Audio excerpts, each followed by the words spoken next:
la Kabbale hébraïque quand même fait partie des sujets ardus. Hein. C'est pour ça qu'il est intéressant de les traiter. Alors, donc, sans reprendre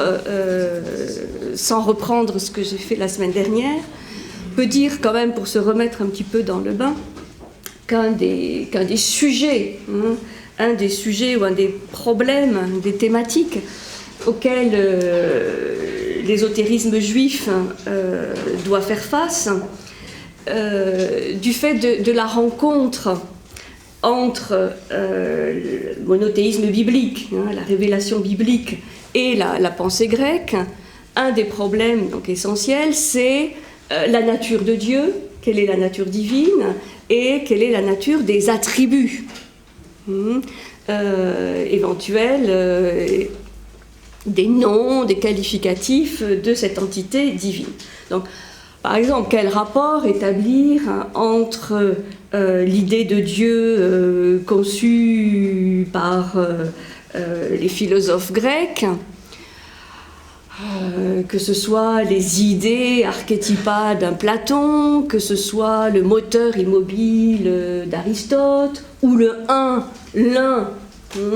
de Plotin, qui sera repris par les néoplatoniciens. Donc quel rapport entre cette vision de Dieu et celle que l'on a dans la Bible, qui est celle d'un créateur ou d'un formateur de l'univers, et aussi cette idée d'une providence, c'est-à-dire d'une finalité à cet univers qui est créé et qui est quand même un petit peu différente de la vision antique, et notamment de la vision grecque ou gréco-romaine.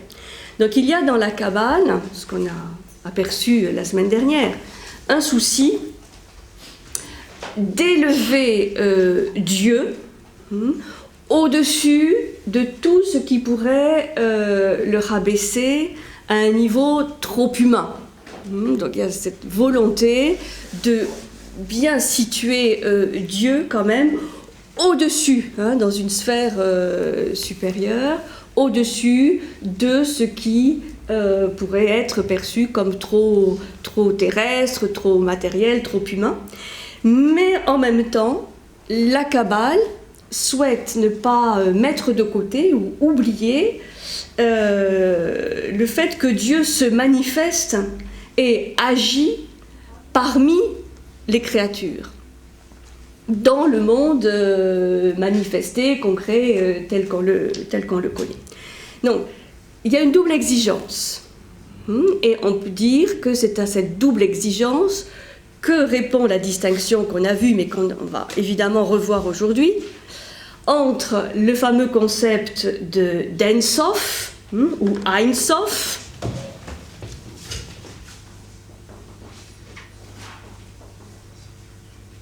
qu'on va revoir aujourd'hui, En Sof ou Ein Sof Or, une autre appellation, qui est le sans fin,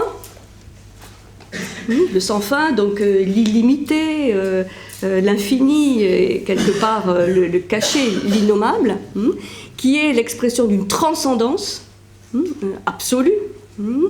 Et puis, ce qu'on a vu donc la semaine dernière avec ce qu'on appelle l'arbre des 10 séphirotes,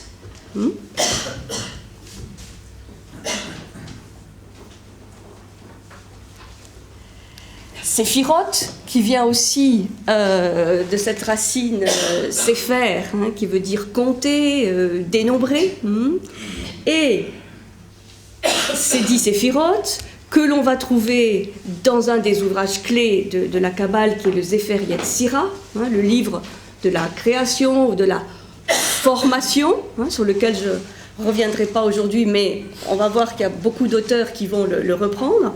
Et ces 10 séphirotes, qui sont ce qu'on avait vu la semaine dernière, constitue cet arbre de vie, ce processus d'émanation, exprime la divinité en tant qu'elle entre en relation avec les créatures.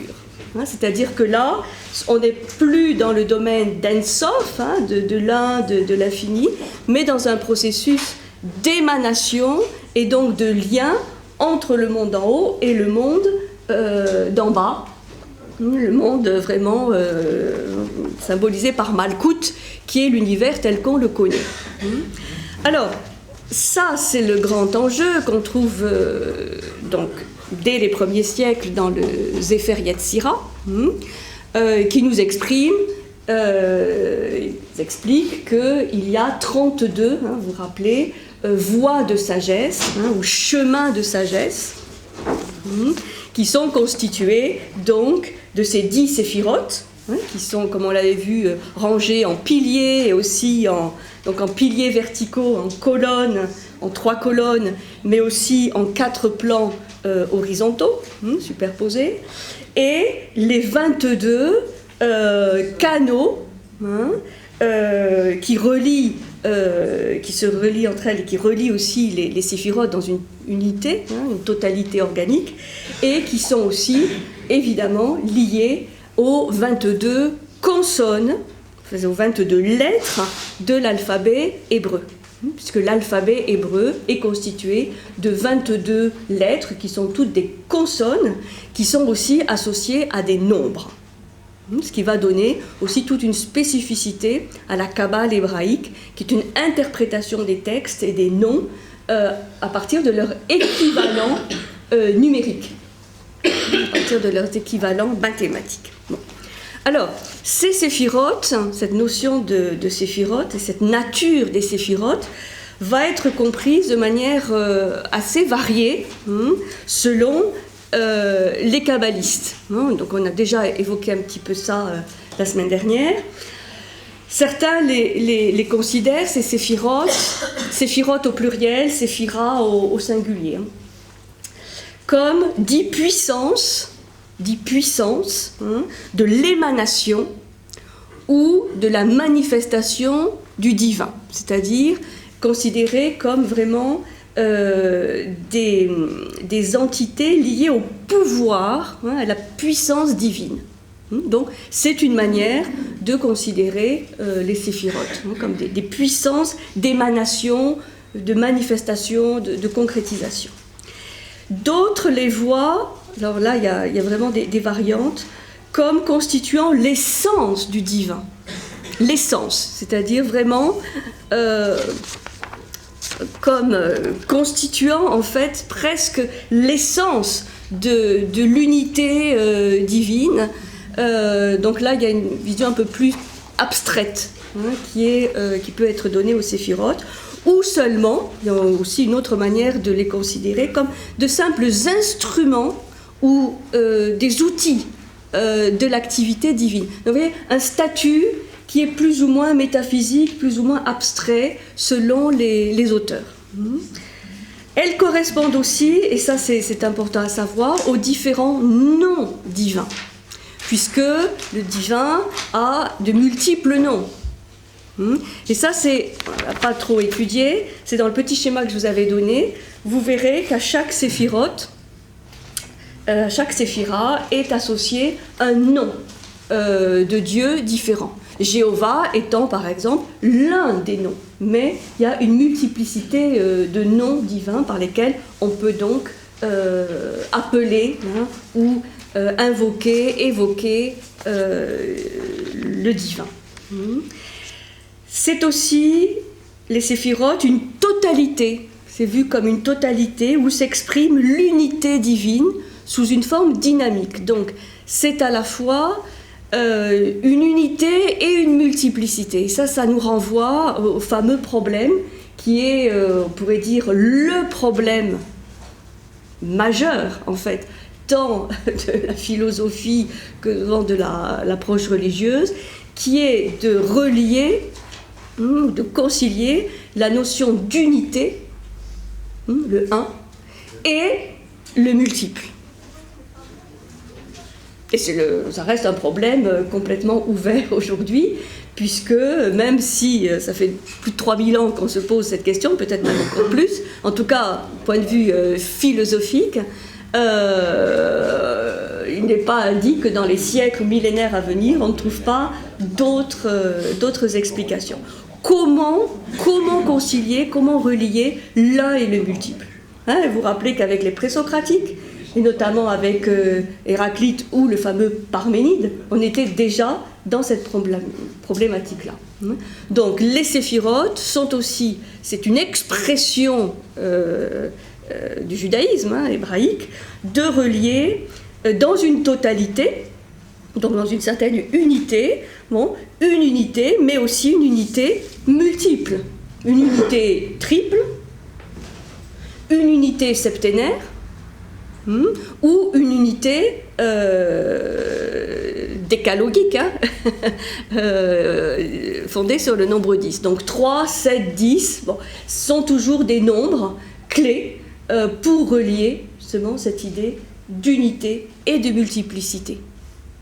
Le 1 et le 10, quelque part, qui font les extrêmes. Et ça, c'est quelque chose qu'on va voir aujourd'hui, avec une explication ou une interprétation des 10 séphirotes en 3 séphirotes supérieures, 3 séphirotes inférieures, qui est une manière va évoluer la Kabbale à partir d'un certain moment.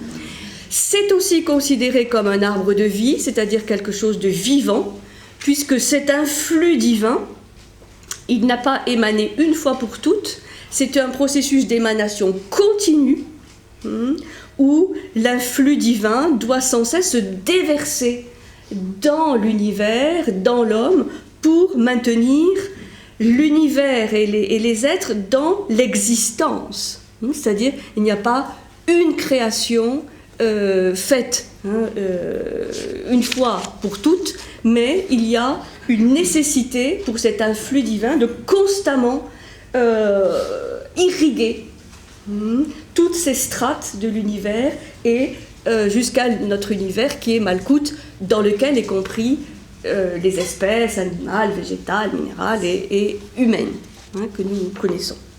Donc, c'est pour ça qu'on parle parfois d'un arbre de vie qui s'oppose un peu à l'arbre de la connaissance, puisque là, c'est vraiment une vision organique de l'univers, d'une nature vivante. Vous vous rappelez que la nature vivante, c'est un des critères de la forme de pensée ésotérique. Donc, ce n'est pas un schéma théorique. Oui, je suis désolée, je ne sais pas pourquoi, mais il doit y avoir un petit court-circuit. Voilà. C'est Dieu qui est content, je pense, plutôt. C'est la lumière divine, qui est parfois trop forte par rapport au canot. Et donc, ça fait des petites explosions. Donc, soit il faut réduire la lumière, soit il faut augmenter les canaux. Il y a toujours deux possibilités, qui ne sont pas exclusives d'ailleurs l'une de l'autre. Bon, ça c'est une petite parole. On va aussi les considérer, ces séphirotes, comme autant de degrés dans une sorte d'échelle, et ça c'est quelque chose d'assez universel, une échelle qui relie les cieux à la terre. Et donc chaque séphira est comme un degré, un échelon dans cette échelle cosmique. Et à l'intérieur de Malkout, c'est-à-dire de la dernière, là où se situe l'homme, eh bien, il va y avoir une place tout à fait privilégiée associée à l'homme, puisque l'homme est une créature particulière dans la mesure où, par sa structure même, et l'existence d'une âme, et, disons, d'une âme qui est triple aussi, comme dans d'autres systèmes philosophiques, eh bien, il va pouvoir remonter, faire le chemin de retour, plus que toutes les autres espèces peut-être, vers l'unité. Voilà, différentes manières de considérer ces séphirotes et la Torah, l'étude de la Torah, l'étude symbolique, allégorique, mathématique de la Torah, c'est-à-dire des 5 premiers livres de l'Ancien Testament, est un outil évidemment privilégié pour faire cette remontée. Bon, Voilà, ça c'était un petit rappel pour se remettre un petit peu dans le bain des séphirotes. Alors, ce que nous allons voir aujourd'hui, c'est plusieurs choses. C'est un peu ambitieux, mais bon, on va essayer de tout faire. C'est d'abord voir un petit peu les différents moments du mouvement kabbaliste de 1150 à 1492. 1150, c'est-à-dire Moyen-Âge, jusqu'à 1492, qui est évidemment une date essentielle, puisque c'est la date d'expulsion des Juifs d'Espagne. Ce qui nous amènera à une deuxième partie, c'est quid du mouvement kabbaliste après 1492, donc avec la diffusion de la Kabbale hors d'Espagne et hors du sud de la France, où elle s'était beaucoup développée. Et puis on verra dans un troisième temps la Kabbale à l'époque moderne et contemporaine. Bon, voilà le programme. Alors, première partie, période historique, le mouvement kabbaliste de 1150 à 1492. Et là, on peut comprendre l'histoire de la Kabbale dans cette période en discernant 4 moments successifs. On ne va pas tous les voir autant, mais je vais quand même donner quelques points de repère. Le premier moment, c'est la Kabbale de Provence et du Languedoc, puisque nous sommes ici en Provence et tout proche avec le Languedoc, dans la terre vraiment mère, on peut dire, de la Kabbale. Ensuite, il va y avoir un deuxième moment, ce sera le développement en Espagne. Pas loin, donc la Kabbale en Catalogne notamment et en Castille, avec des grands noms associés chaque fois. Le troisième grand moment, sur lequel j'insisterai plus, c'est le moment du Zohar, donc du Sefer HaZohar, souvent appelé simplement Zohar, le livre de la splendeur. On va voir qu'est-ce qu'on peut en dire de ce Zohar qui, d'après Scholem, est aussi important que la Bible et le Talmud. Donc, ça veut dire que c'est un petit livre qui mérite vraiment d'être étudié, le Zohar. Et également, quatrième moment, c'est la Kabbale entre le XIVe et le XVe siècle, qui est une période très féconde pour la Kabbale en Espagne, sur lequel je dirais très peu de choses. Mais il faut savoir que c'est un moment qui existe. Alors, la Kabbale en Provence et en Languedoc.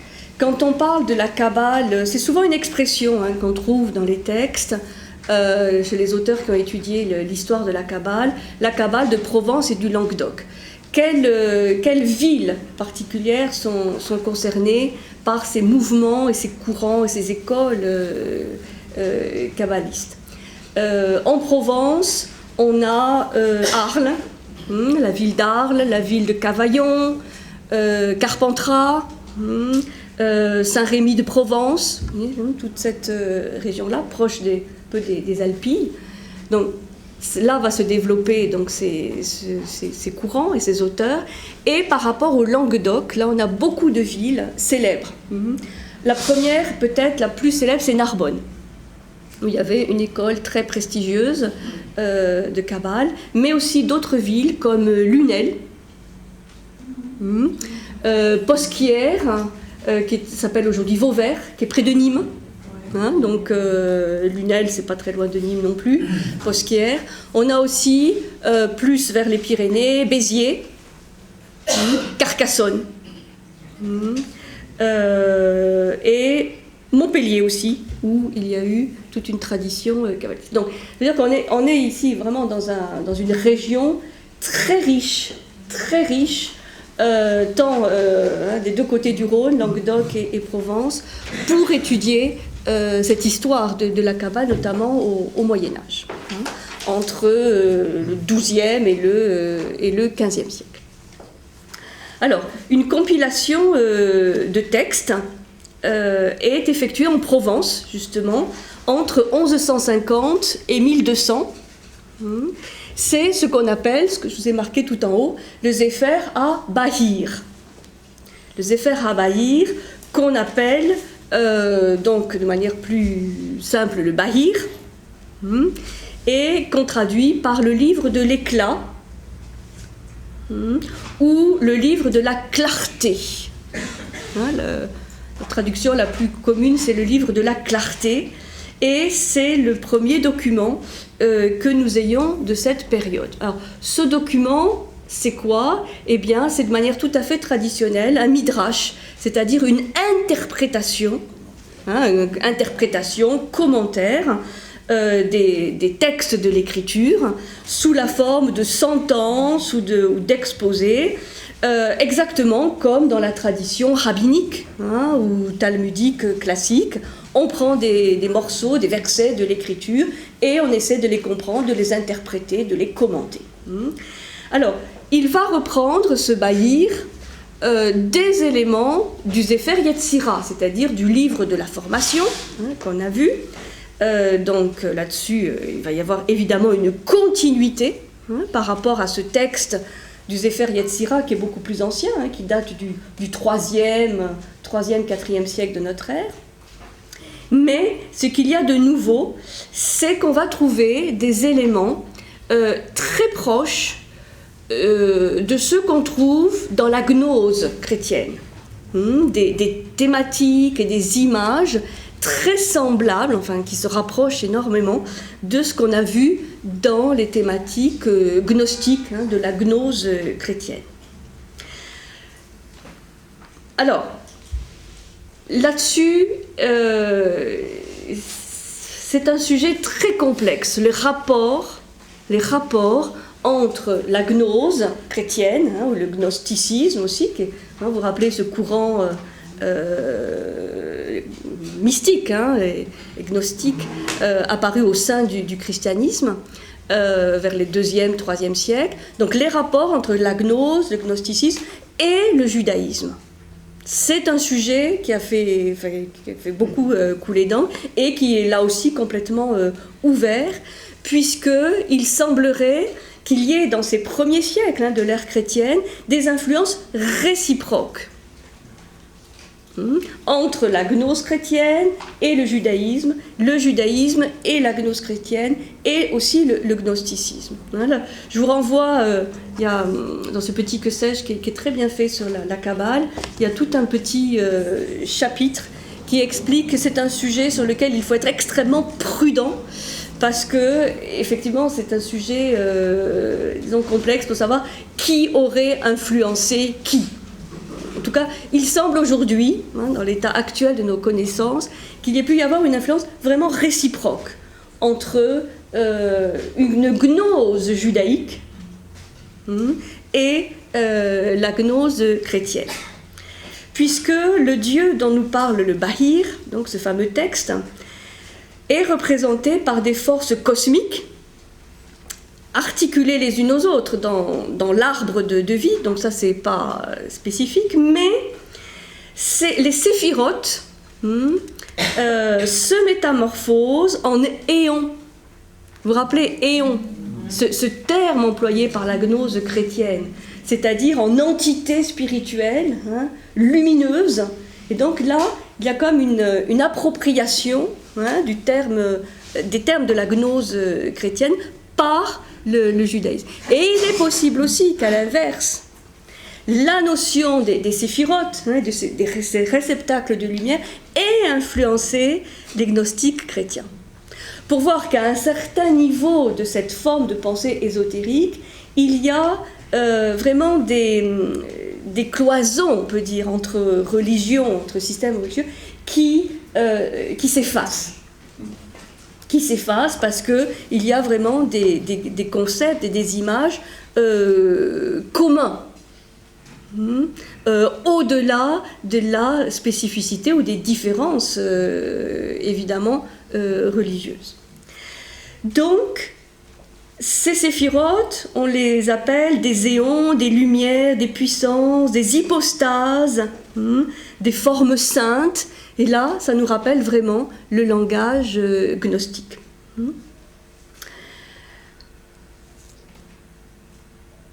L'arbre des séphirotes, dans le Bahir, va mettre aussi l'accent sur le fait que cet arbre, bien sûr, il a sa racine dans Keter, hein, la toute première séphira, mais surtout dans Bina, c'est-à-dire la troisième.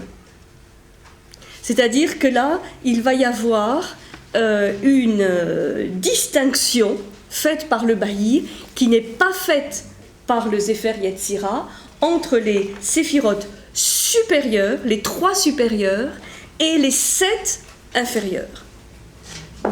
À telle enseigne que on va parler des 7 séphirotes qui sont associés aux 7 jours de la semaine primordiale, 7 jours de la création. Puisqu'on va trouver des associations entre le 7 et les 7 planètes, les 7 jours de la semaine, les 7 notes de musique, et les 3 supérieurs qui sont, par définition, les plus élevés, évidemment, les plus spirituels, et qui vont être associés à tout ce qui est au nombre de 3, qui est toujours le nombre associé au ciel, alors que le 7 est beaucoup plus la totalité dans le plan déjà en cours de manifestation ou manifesté. Donc, ça, c'est une spécificité du Bahir de mettre l'accent sur cette séparation, enfin pas séparation, mais distinction entre séphirotes supérieures, séphirotes inférieures. On a aussi une spécificité qui est que le terme de séphirote est mis évidemment en relation avec la racine SFR, hein, Sefer, mais aussi avec la racine sapir, qui veut dire le saphir. Et il va y avoir donc cette notion des séphirotes qui reflète l'éclat, comme un saphir, de la divinité. La clarté des cieux vient manifester la gloire du divin. Et ça, c'est intéressant parce que, si vous vous rappelez, le trône de Dieu comme un saphir, c'est un rappel du livre d'Ézéchiel, qui constituait un des éléments essentiels de ce qu'on avait appelé la Merkaba, c'est-à-dire la mystique juive archaïque.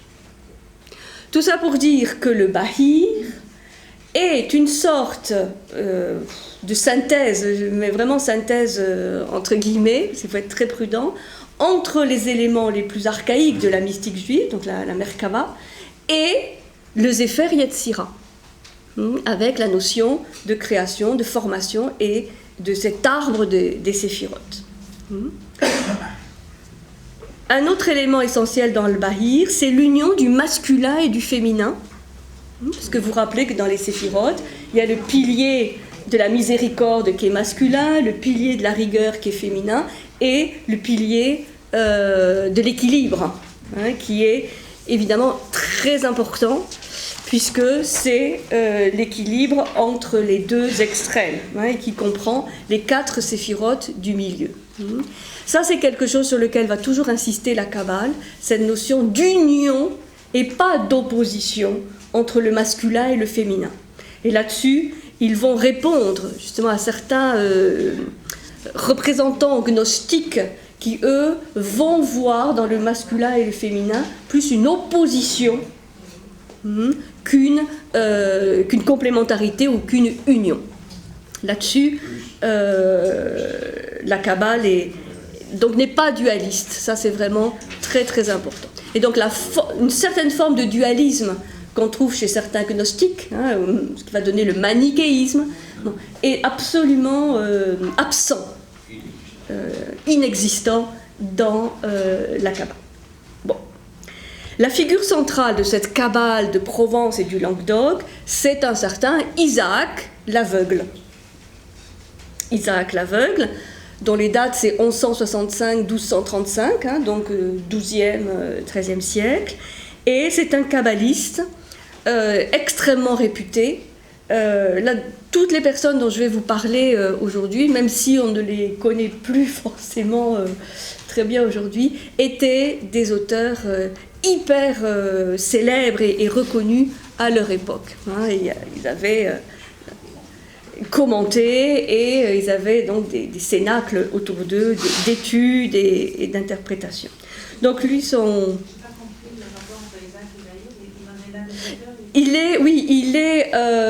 le Bahir, c'est une compilation anonyme.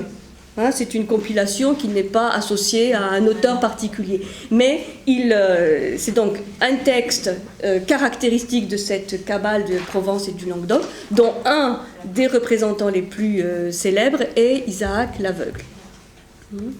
Alors, je ne peux pas tous les citer, mais lui est une figure particulièrement importante, dont le principal ouvrage est un commentaire du Sefer Yetzira. Hein, donc ce petit texte sur la création du monde. Et il va apporter aussi quelque chose peut-être de plus, 3 domaines au sein de la divinité, c'est-à-dire qu'en fait on dit qu'Isaac, l'aveugle, va proposer une sorte de mystique contemplative où les thèmes du Bahir vont être carrément intégrés de manière totalement assumée dans une pensée néoplatonicienne. C'est-à-dire que là, on a vraiment, là encore, une résurgence de la philosophie néoplatonicienne, hein, avec tous ces processus d'émanation. Et c'est pour ça qu'on va trouver chez lui 3 domaines au sein de la divinité. En Sof, toujours le fameux En Sof, la pensée et la parole. En Sof, la pensée et la parole, ce qui nous rappelle un peu le schéma de Plotin. L'intelligence et l'âme. Enfin, disons, là, on a vraiment, vous voyez, une continuité. Bon, c'est compliqué, mais pour montrer que ces éléments de pensée ésotérique vont, de toute façon, s'inspirer ou reprendre de corpus philosophique. C'est pour ça que l'étanchéité, en tout cas jusqu'à l'époque moderne, jusqu'au XVIIe, XVIe, XVIIe, XVIIIe siècle, l'étanchéité entre philosophie, ésotérisme, théosophie, gnose même, et n'est pas aussi forte qu'elle va le devenir par la suite. Il y a une porosité. Il y a une porosité extraordinaire entre tous ces systèmes de pensée. Et après, évidemment, avec des spécificités. Mais là, Isaac l'Aveugle est pour ça intéressant. Et c'est avec lui que apparaît, disons, cette notion d'En Sof, qui ensuite fera florès et va être reprise par énormément d'auteurs. Cet En Sof, à partir d'Isaac l'Aveugle, il va désigner cette zone du divin située au-delà de toute pensée. C'est-à-dire, En Sof est l'impensable. Voilà. Hein, au-delà de toute contemplation pensante, voire même au-delà de la pensée divine. Et cet En Sof, ou Ein Sof, deviendra ensuite, pour tous les kabbalistes, la notion de divinité cachée. Ou inconnu, hein, ce que les latins vont appeler le Deus absconditus, c'est-à-dire le Dieu dont de toute façon on ne peut rien dire, qui est totalement inconnu, innommable. C'est le sans fin, c'est ce que veut dire En Sof, sans fin, de l'ordre de l'ineffable. Et on va trouver chez Isaac l'Aveugle aussi ce qu'on trouve dans le Bahir, mais là il explique ça de manière très simple. L'ensemble des êtres, l'ensemble des créatures, forment un enchaînement continu, où toutes les réalités se trouvent liées les unes aux autres. On a toujours cette idée donc d'un continuum entre les différents plans de l'existence. Ce qui était uni en haut devient multiple en bas. Ce qui était un en haut devient multiple en bas. Et puisqu'il n'y a pas de séparation réelle entre les choses, le mystique pourra toujours remonter du multiple vers l'un. Et Isaac dit de l'un, il est uni à tout et tout est uni à lui. C'est ça le paradoxe de l'un, c'est que même s'il est caché, inconnu, ineffable, innommable, enfin au-delà de toute pensée, il est quand même uni à tout. Et c'est pour ça que quelque part on peut revenir vers lui. Mais au-delà d'une simple contemplation, même au-delà d'une simple pensée. C'est pour ça que ça va mettre en jeu ce qu'on a vu depuis le début, cette expérience concrète de la remontée. Voilà rapidement pour quelques éléments de cette Kabbale de Provence et du Languedoc. Ensuite, on a les kabbalistes de Catalogne et de Castille, puisque si la Kabbale est née, enfin, en tout cas, telle qu'on l'entend aujourd'hui, elle est née en Provence et dans le Languedoc, à partir de textes beaucoup plus anciens, elle va se transporter très rapidement en Espagne, puisque la même langue est parlée, les mêmes dialectes sont parlés des deux côtés des Pyrénées, et les juifs catalans, par exemple, fréquentent les écoles, justement, de Narbonne, de Lunel, du Languedoc notamment. Et donc, à partir de 1200, là c'est assez précis, les savants catalans, qui sont formés donc dans le sud de la France, vont diffuser la Kabbale dans toute l'Espagne. Et donc là, c'est toute la période de la Kabbale en Espagne, et notamment à partir de la ville catalane de Gérone, en Catalogne.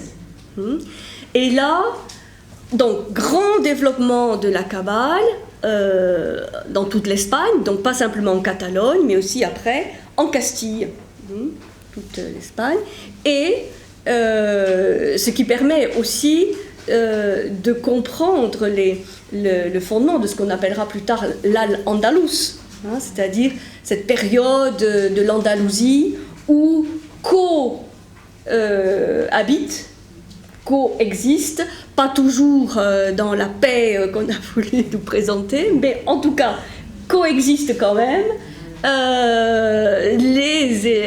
les courants musulmans, juifs et chrétiens. Cité comme une période quand même de lumière, d'une tolérance et d'une coexistence plus ou moins pacifique entre ces trois grands monothéismes, et ce qui évidemment à partir de 1492 va se gâter. Alors, un des représentants, là aussi, beaucoup d'auteurs, beaucoup de noms célèbres, mais un des représentants de cette Kabbale d'Espagne, c'est Abraham Aboulafia. Abraham Aboulafia, 1240-1292, donc là en plein 13e, qui est né à Saragosse et qui est une des plus grandes figures de ce qu'on appelle la Kabbale visionnaire et prophétique. Donc, il n'est pas le représentant de la totalité de la Kabbale d'Espagne, parce qu'il y a beaucoup de courants avec des variantes, mais lui va développer ce courant de la Kabbale visionnaire et prophétique. Ça vous intéresse, je vous engage vraiment à étudier, comme pour Isaac l'aveugle, mais c'est Abraham Aboulafia, puisqu'il va développer une vision très intéressante et assez originale, où il va enseigner à partir toujours des mêmes textes, de la Merkaba et du Sefer Yetzira, des techniques méditatives, contemplatives, qui font appel bien entendu à l'interprétation toujours numérique, symbolique des écritures, mais aussi il va faire appel à des techniques corporelles, notamment de vision, de respiration, on dirait presque des techniques de yoga, qui sont développées dans le cadre de cette Kabbale hébraïque. Alors, lui, il va aller très loin, puisqu'il va vouloir, à un moment donné, il va pas mal voyager, il va vouloir aller à Rome essayer de discuter avec le pape pour le convaincre, le pape, du bien fondé de sa vision. Bon, heureusement pour Abraham Aboulafia, ce fameux pape Nicolas III va mourir juste après avoir mis à mort Aboulafia, parce que là il y a vraiment des choses inacceptables pour le pape. Donc il va juger tout cela totalement hérétique, il va le mettre à mort, et comme le pape va mourir tout de suite après, Aboulafia va sauver sa tête. Mais c'est un auteur intéressant, alors là, qui est vraiment, toute proportion gardée, c'est un peu l'équivalent d'Hildegard de Bingen dans le domaine chrétien, parce que lui, il est vraiment à la fois un ésotériste, enfin kabbaliste évidemment, mais un ésotériste et un mystique. Puisque beaucoup de ces techniques, de ces pratiques corporelles sont là vraiment pour vivre dans sa chair, dans son corps, cette ascension vers Dieu. On n'a pas bien compris là, tu dis qu'il a été mis à mort mais qu'il a été sauvé à la Oui, disons qu'il y a eu un décret papal, il a été condamné. Le problème, c'est que comme le pape est décédé juste après, la sentence n'a pas été appliquée. Voilà. Il a eu de la chance. Alors, mais il n'a rien pour la mort du pape. Non. On ne sait jamais. Ah, le doute. Terrible. Non, ce qui était quelqu'un de bien, Abraham Aboulafia. Oui, j'aime bien Abraham. Ça se voit. Isaac l'aveugle. Non, pour dire que ce sont des personnages, ce sont des érudits, ce sont vraiment des êtres tout à fait exceptionnels. Alors, venons-en maintenant au Zohar, voilà, qui est quand même un gros morceau, puisque la Kabbale va s'enrichir au XIIIe siècle d'un livre capital, donc le Sefer HaZohar, dit le Zohar, qu'on traduit par le livre de la splendeur. Donc, vous voyez, entre le livre de l'éclat, de la clarté, de la splendeur, on est toujours dans un domaine de la lumière, qu'on reverra largement tout à l'heure. Donc cet ouvrage, Zohar, est apparu en Espagne à la fin du XIIIe siècle. Alors, ce Zohar, il a fait poser beaucoup de questions sur qui en était l'auteur. Alors aujourd'hui, il semble reconnu que l'auteur de ce Zohar est, pour la majeure partie, pas forcément pour tout, mais pour la majeure partie, un certain Moïse de Léon. Moïse de Léon, qui a vécu donc entre 1240 et 1305, qui est un kabbaliste espagnol. Et la confusion vient du fait que ce Moïse de Léon, en tout cas son entourage, a présenté ce texte, ou ces morceaux de texte, comme des écrits, des documents authentiques, provenant d'un certain Simon Bar Yochai, je vous ai marqué là Simon Bar Yochai, qui lui est un éminent rabbin, qui a vécu au 2e ou 3e siècle en Galilée. Simon Bar Yochai. Donc, pendant longtemps, on a dit, écrit et pensé que le Zohar était l'œuvre de cet éminent rabbin du 2e ou 3e siècle qui a vécu donc en Galilée juste après la destruction du temple de Salomon, et qu'il en était l'auteur. Ce qui donnait vraiment au Zohar, évidemment, une ancienneté tout à fait exceptionnelle, voire même encore plus ancien que le Sefer Yetzirah, ou en tout cas contemporain.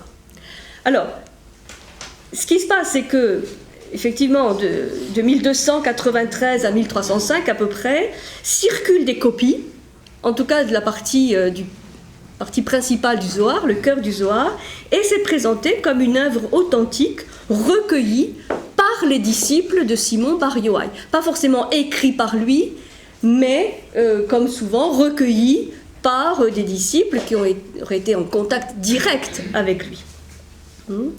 Et lorsque Moïse de Léon meurt, en 1305, en fait, sa veuve et sa fille nient l'existence d'un tel original et expliquent que, en fait, Moïse de Léon a placé, disons, le Zohar sous l'autorité de Simon Bar Yohai pour permettre une diffusion plus grande de cette œuvre, plus grande que s'il l'avait signée lui-même. Bon, on verra tout à l'heure qu'il y a une autre explication, mais peut-être est-ce effectivement une explication. Ce Moïse de Léon, il a vécu la plus grande partie de sa vie dans la ville de Guadalajara, en Castille, et il va s'intéresser à la vie de Maïmonide, à la philosophie de Maïmonide, et il écrit de nombreux exposés de la Kabbale, notamment sur la doctrine des séphirotes. Alors, le Zohar va comprendre plusieurs couches et plusieurs volumes. C'est pas une œuvre immense, c'est un peu plus grand quand même que le Sefer Yetzira, mais c'est pas non plus énorme. C'est constitué de 5 volumes en fait, 5 volumes, 3 qui constituent le Zohar proprement dit, et 2 qui sont d'autres textes qu'on appelle, le premier c'est les compléments du Zohar, qui comportent 70 exégèses différentes du premier mot de la Genèse, Bereshit, qui veut dire au commencement. Donc là il y a tout un livre qui explique toutes les interprétations possibles, dans le nombre de 70, de ce premier mot de la Genèse. Et il y a un autre volume, le 5e, qu'on appelle le Nouveau Zohar, qui lui est beaucoup plus tardif, qui date du XVIe siècle. Alors, tous ces textes du Zohar, de ce qui constitue notamment le cœur du Zohar, sont des commentaires de l'écriture. C'est des commentaires de l'écriture exactement dans le style du midrash rabbinique, de l'interprétation du commentaire. Et on va trouver plusieurs couches, disons plusieurs styles aussi, c'est pour ça qu'il y a eu toute cette question de savoir qui en a été l'auteur, parce qu'il y a des styles différents. Alors on a des textes qui portent sur la Genèse, évidemment c'est un des textes vraiment fondamentaux, où l'hébreu est utilisé autant que l'araméen, et on va trouver de nombreuses allégories sur des sujets eschatologiques, cosmiques, et beaucoup sur l'eschatologie, c'est-à-dire sur la fin des temps. Donc des textes qui portent sur la Genèse, et dans ce qu'on appelle le Zohar proprement dit, il va y avoir la figure dominante de Simon Bar Yohai, c'est-à-dire que c'est l'enseignement, en tout cas c'est présenté comme tel, l'enseignement de Simon Bar Yohai à ses disciples. Donc Simon Bar Yohai dit, Simon dit, et là aussi ce sont des interprétations, et où on va trouver là, par contre, presque exclusivement l'araméen, et non pas l'hébreu, c'est-à-dire une langue encore plus ancienne que l'hébreu. Et c'est là où on va trouver ce qu'on appelle les mystères de la Kabbale ésotérique. Les mystères de la Kabbale sont commentés, donc tous les livres de la Torah, donc bien sûr la Genèse, mais les autres livres, donc l'Exode, le Lévitique, le Deutéronome et les Nombres, donc ce sont des commentaires des livres de la Torah, mais aussi on y commente le Cantique des Cantiques, et où il y a une très très belle interprétation sur le baiser d'amour qu'on va trouver dans le Cantique des Cantiques. Donc, c'est toute une interprétation symbolique et spirituelle de ce texte étonnant qu'est le Cantique des Cantiques, qui peut être lu avec de nombreuses clés. On y trouve aussi des commentaires du livre de Ruth et des Lamentations. Les lamentations de Jérémie. Alors,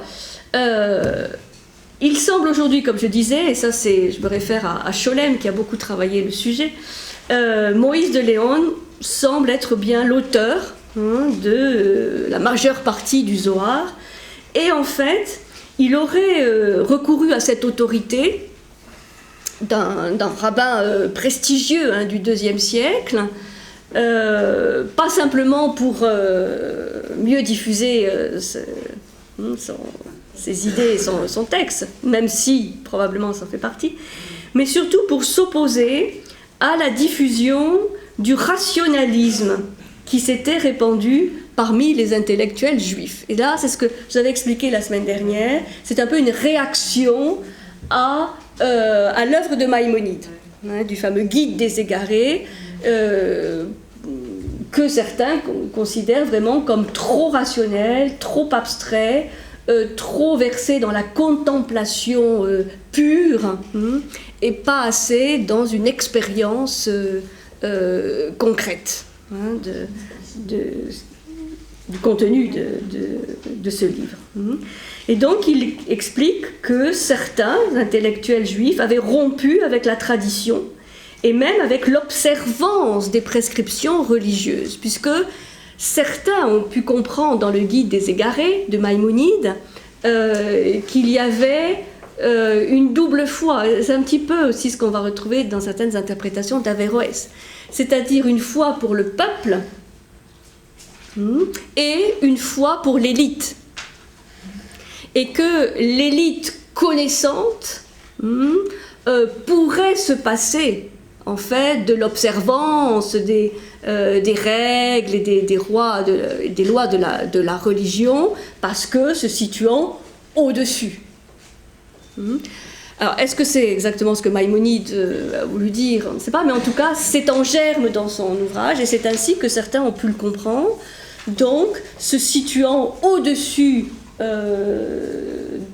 des prescriptions religieuses et des lois religieuses, pour prôner une contemplation pure, une connaissance supérieure de la Torah, mais cette connaissance, en fait, les coupant un petit peu, même beaucoup, de l'observance et du vécu religieux populaire. Et donc, Moïse de Léon aurait voulu combattre cette scission possible entre les érudits et les croyances populaires, en faisant référence donc à cette autorité de Simon Bar Yochai pour mettre en application dans sa vie de tous les jours les prescriptions de la Torah. C'est-à-dire, sans renoncer à la connaissance ésotérique, quand même, toujours faire le lien avec l'application au quotidien. Et donc, il aurait estimé que cette interprétation mystique, puisque Simon Bar Yochai va donner des prescriptions concrètes à observer, était une manière de contrebalancer, de contrecarrer l'influence grandissante de Maïmonide. Ce qui peut tout à fait, disons, est assez cohérente, une explication assez cohérente. Quoi qu'il en soit, ce Zohar, qui est un peu passé inaperçu au début, mais qui ensuite va connaître une postérité absolument incroyable, va être lu par beaucoup de gens, et il va figurer aux côtés de la Bible et du Talmud comme référence essentielle du judaïsme. En tout cas, de la Kabbale. Donc, Torah, le Talmud, qui est l'interprétation à l'ensemble, commentaire, interprétation des livres de la Torah, et le Zohar, pour dire que cet ouvrage devient incontournable dans l'étude de la Kabbale, mais aussi du judaïsme, en fait. Et là, je vais vous lire la petite introduction que l'on trouve dans ce petit ouvrage, le Zohar, le livre de la splendeur, qui est un très joli petit ouvrage, qui est préfacé par Gershom Scholem, dont je reparlerai tout à l'heure, et qui fait une très belle introduction, quelque chose qui résume bien la problématique du Zohar. Introduction au texte qu'il a choisi. Voilà ce qu'il dit. Le Zohar, qui est de loin l'ouvrage le plus important de la littérature de la Kabbale, est un livre silencieux et jusqu'à un certain point inaccessible, ainsi qu'il sied à une œuvre de secrète sagesse. À cause de cela, ou malgré cela, parmi les grands textes de pareille nature datant de la même période médiévale, et qui peuvent pourtant nous sembler aujourd'hui beaucoup plus limpides et plus proches, aucun n'a exercé une influence comparable, ni touché une aussi vaste audience. Aucune œuvre issue du même patrimoine culturel n'a aussi profondément déterminé la formation et l'épanouissement pendant une longue période de la pensée et de la foi dans de très larges milieux juifs.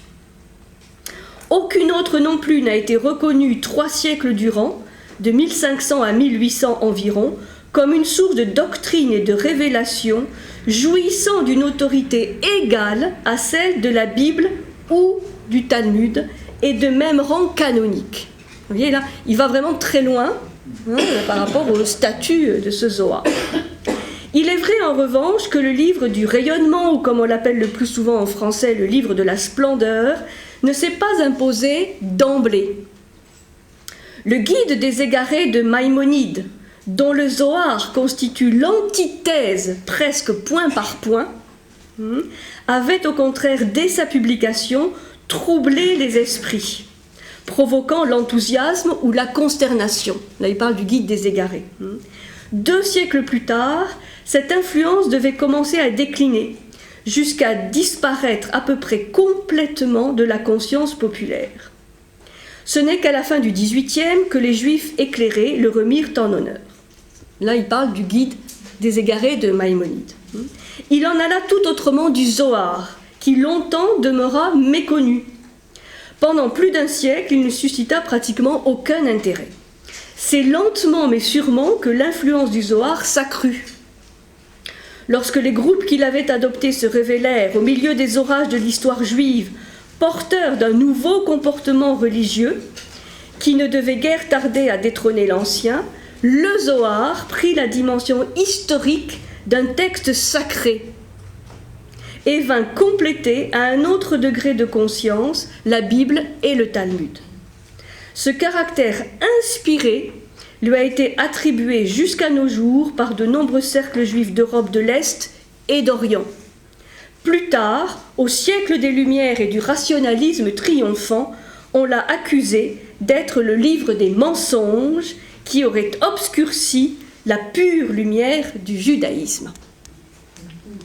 Tout ça pour dire que nous allons avoir affaire, comme pour l'ésotérisme chrétien, à partir du siècle des Lumières, à partir du XVIIe, XVIIIe siècle, à une critique en règle de tous ces textes ésotériques qui, à la même intensité avec laquelle ils avaient été étudiés, reconnus et admirés, vont être critiqués et bannis de la sphère pensée collective.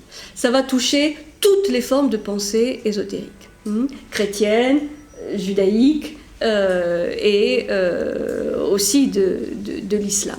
Donc ça, c'est quelque chose qu'on étudiera, mais qu'on va voir très rapidement tout à l'heure. Donc, ce Zohar, c'est vraiment pour insister sur l'importance de ce texte, qui est évidemment, comme le dit Scholem, pas évident, puisqu'il est écrit dans un style toujours poétique, symbolique, allégorique, mais qui traite de sujets extrêmement vastes. Bien sûr, la métaphysique, Dieu, le monde intermédiaire, les séphirotes, les anges, les lettres, les attributs divins, la sémantique, mais aussi la morale, l'éthique, puisqu'il va y avoir des commentaires, notamment du Lévitique, où on va trouver beaucoup d'éléments moraux et éthiques, et aussi ce qu'on appelle la physiognomonie, c'est-à-dire la compréhension de la psychologie ou de l'identité d'une personne à partir de ses caractéristiques physiques. Ce qu'on appelle aujourd'hui la morphopsychologie.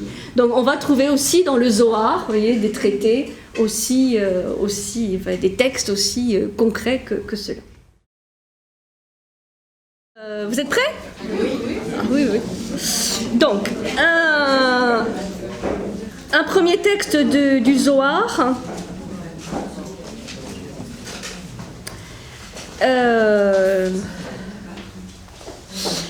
Qui est sur le sens caché de la Torah.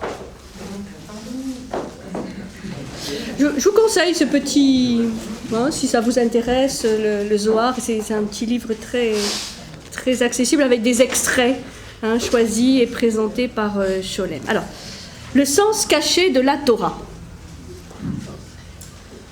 Rabbi Siméon dit, donc ça c'est souvent, effectivement, dans cette partie du Zohar, la référence à Rabbi Siméon. Rabbi Siméon dit « Si un homme considère la Torah comme un simple recueil d'histoires et de questions quotidiennes, malheur à lui. Ce genre d'écriture qui traiterait de questions banales et même un texte meilleur, nous aussi, même nous, pourrions le rédiger. Bien plus, les princes de ce monde ont en leur possession des livres d'une valeur plus précieuse encore que nous pourrions imiter si nous voulions rédiger une semblable Torah. Mais la Torah, en chacun de ces mots, détient des vérités suprêmes et des secrets sublimes. Voyez l'équilibre parfait entre le monde d'en haut et celui d'en bas. Israël ici-bas est maintenu en équilibre par les anges d'en haut, dont il est écrit « Tu fais de tes anges les vents ». Car lorsque les anges descendent sur terre, ils revêtent des vêtements terrestres, sinon ils ne pourraient séjourner en ce monde, et celui-ci ne pourrait les supporter. Mais s'il en est ainsi pour les anges, combien plus cela est-il vrai pour la Torah ? C'est la Torah qui a créé les anges et créé tous les mondes, et c'est par la Torah que tout est sustenté. Mais le monde ne pourrait supporter la Torah que si elle n'avait revêtu les habits de ce monde. Mais le monde ne pourrait supporter la Torah s'il n'avait revêtu les habits de ce monde. Ainsi, les récits que rapporte la Torah ne sont que ses vêtements extérieurs. Et malheur à celui qui considère que cet habit est la Torah même, car cet homme sera privé de sa part dans le monde qui vient. Ainsi parlait David, « Dessille-moi les yeux et je contemplerai les merveilles en ta Torah. » Ce qui signifie les choses qui sont cachées par-dessous. Considérez ceci, la partie la plus visible d'un homme, c'est le vêtement qu'il porte. Et ceux qui manquent d'entendement, quand ils regardent l'homme, peuvent ne pas voir en lui plus que ce vêtement.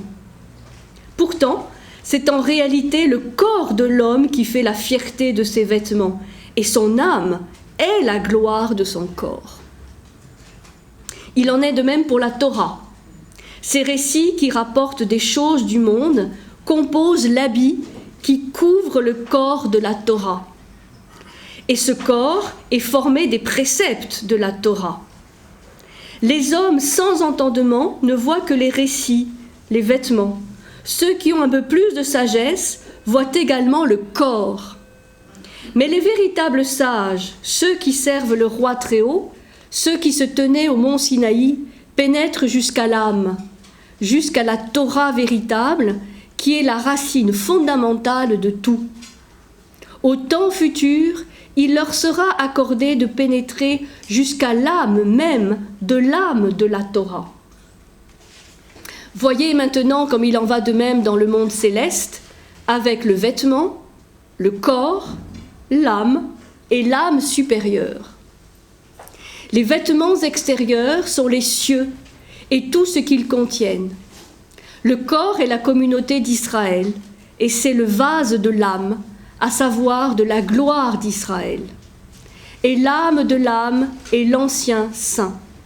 Et tout est conjoint, un degré dans l'autre.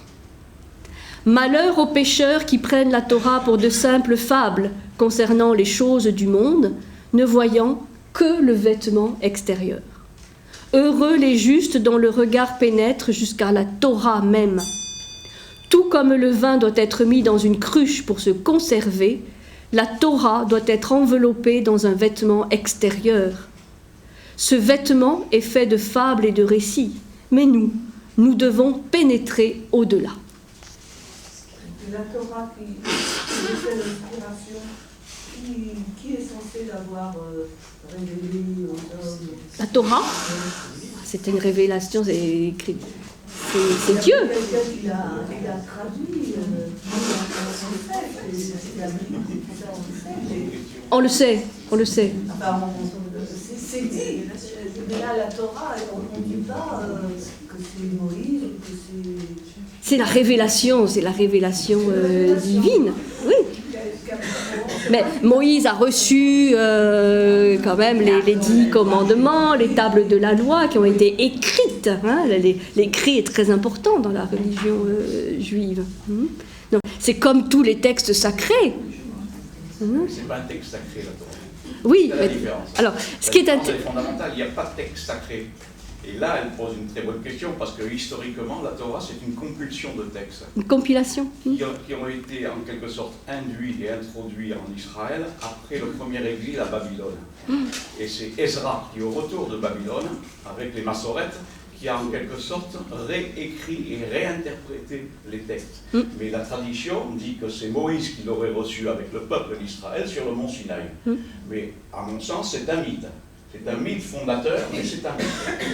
Un mythe fondateur parce qu'il est en quelque sorte porteur d'un espoir et porteur d'une géographie de l'histoire. Et c'est en ce sens qu'il est porté par un peuple. Mais la question, elle est excellente, parce que historiquement, on n'a aucune trace de ces textes. Ni les 10 commandements, on n'en a aucune trace. L'Arche d'Alliance, elle a disparu. On doute même de l'existence de Moïse. On pourrait dire que, à l'instar de l'Iliade et l'Odyssée, la Torah, c'est le récit mythique de la création du peuple d'Israël en tant que nation, et sa prégnance dans l'histoire sur une géographie donnée qui est la terre d'Israël.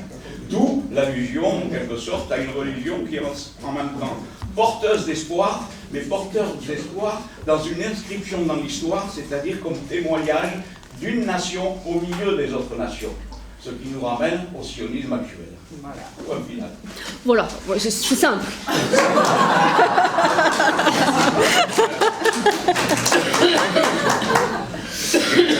Ça, c'est pas une question. Donc, ce qui est l'intérêt de ce texte sur l'habit, le vêtement, le corps et l'âme de l'âme, c'est que voilà, il va y avoir au moins 4 niveaux d'interprétation de la Torah, au moins. Hein.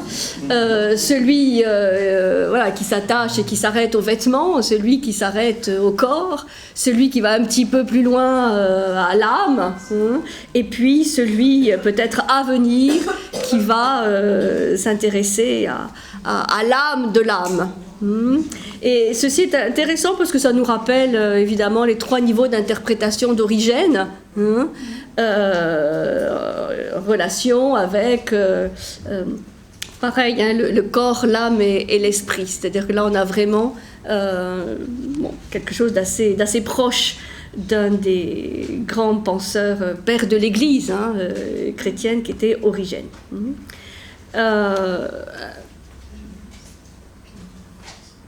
Bon, on verra après si on a le temps d'en lire un autre. Donc, par rapport au Zohar, donc ce qui est bien, je pense, de retenir, c'est qu'il propose une étude contemplative, symbolique, allégorique de la Torah, et le lecteur devient, là c'est toujours la problématique de l'herméneutique, c'est-à-dire que le lecteur devient lui-même un réceptacle où peut se déverser l'influx divin, c'est-à-dire que le lecteur n'est pas spectateur éloigné de l'influx qui réside dans cette Torah, il en est le réceptacle.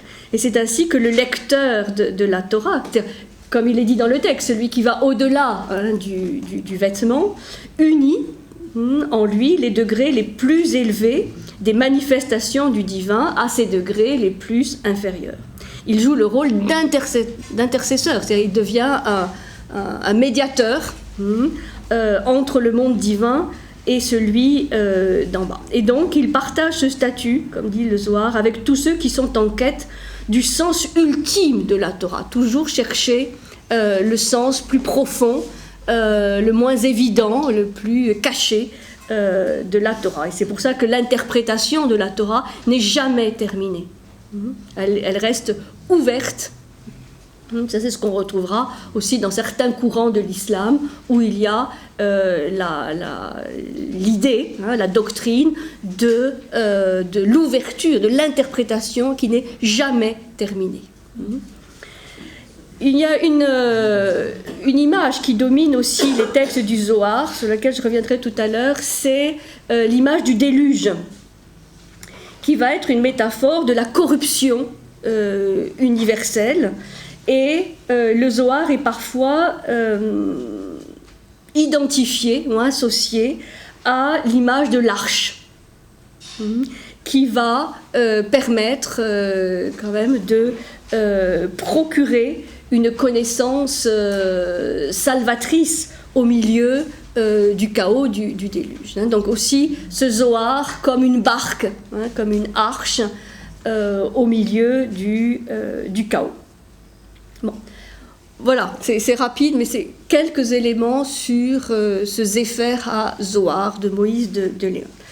Maintenant, le mouvement kabbaliste après 1492, puisque là, il va y avoir évidemment une transformation assez radicale, puisque l'expulsion des Juifs d'Espagne en 1492 va provoquer une transformation de la nature, mais aussi de la place de la Kabbale à l'intérieur du monde juif, puisque si la Kabbale était jusqu'alors le fait de groupes quand même et de cénacles relativement restreints, à partir de 1492, les enseignements de la Kabbale vont être diffusés dans un public de plus en plus étendu, notamment tout autour du bassin méditerranéen, donc en Turquie, au Maghreb, et dans tous les pays pourtour du bassin méditerranéen. Donc ce sera plus simplement l'Espagne ou le sud de la France, mais vraiment une propagation très, très importante. Et c'est vers 1530 que la ville de Safed, S-A-F-E-D, Safed, au nord d'Israël, donc en Haute-Galilée, va devenir la capitale spirituelle du judaïsme et plus spécialement de la Kabbale. C'est-à-dire qu'il va y avoir un Safed, S-A-F-E-D, en Galilée. En 1530, il va y avoir donc une translation, un voyage. Ce sera plus le sud de la France, l'Espagne, mais cette ville au nord d'Israël. Et de très nombreux auteurs, évidemment, kabbalistes, s'y retrouvent, à telle enseigne qu'on va parler de la Kabbale de Safed. Mais on sait pourquoi cette ville, ça vraiment, Il y avait toute une tradition déjà, et donc voilà, une sorte de préparation déjà des esprits pour accueillir tous ces auteurs kabbalistes. Donc, la Kabbale de Safed va se développer, et cette Kabbale de Safed va s'appeler aussi parfois la Kabbale lourianique, parce qu'elle sera fondée, disons entre guillemets, par un certain Isaac Luria Ashkenazi. Voilà. Isaac Luria Ashkenazi, dont les dates sont 1534-1572, donc il va être à l'origine de cette Kabbale de Safed. Et donc vous trouvez à peu près les deux termes équivalents, la Kabbale lourianique. Et là, il va transmettre avec ses disciples une Kabbale peut-être plus franchement ésotérique, un peu moins mystique, qui constitue vraiment une nouvelle Kabbale par rapport à la Kabbale antérieure. C'est une Kabbale d'une extrême complexité qui va s'articuler, mais vous allez voir, qui va s'articuler, j'ai choisi 3 thèmes, qui va s'articuler autour de 3 thèmes essentiels qu'on a déjà plus ou moins évoqués, mais très rapidement la semaine dernière. 3 thèmes essentiels dans cette Kabbale lourianique. Alors cette Kabbale lourianique, elle est intéressante à étudier parce qu'elle va devenir, à partir de cette époque, du XVIe, la Kabbale. C'est-à-dire, il va y avoir un engouement de beaucoup de juifs pour cette Kabbale lourianique, et elle va devenir presque la Kabbale dominante. Et après, il va y avoir encore d'autres problèmes. Alors, 3 thèmes essentiels. Le premier thème, c'est ce qu'on appelle le Tzimtzum. Voilà, le fameux Tzimtzum. Vous avez évoqué le nom.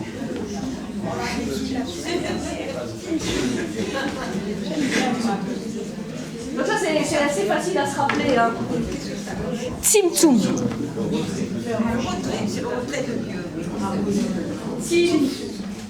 Tzimtzum. Tzimtzum. Le Tzimtzum, parfois il n'y a pas de O. Toutes les voyelles, c'est nous qui les rajoutons. Tzimtzum, qui veut dire la rétractation, le retrait.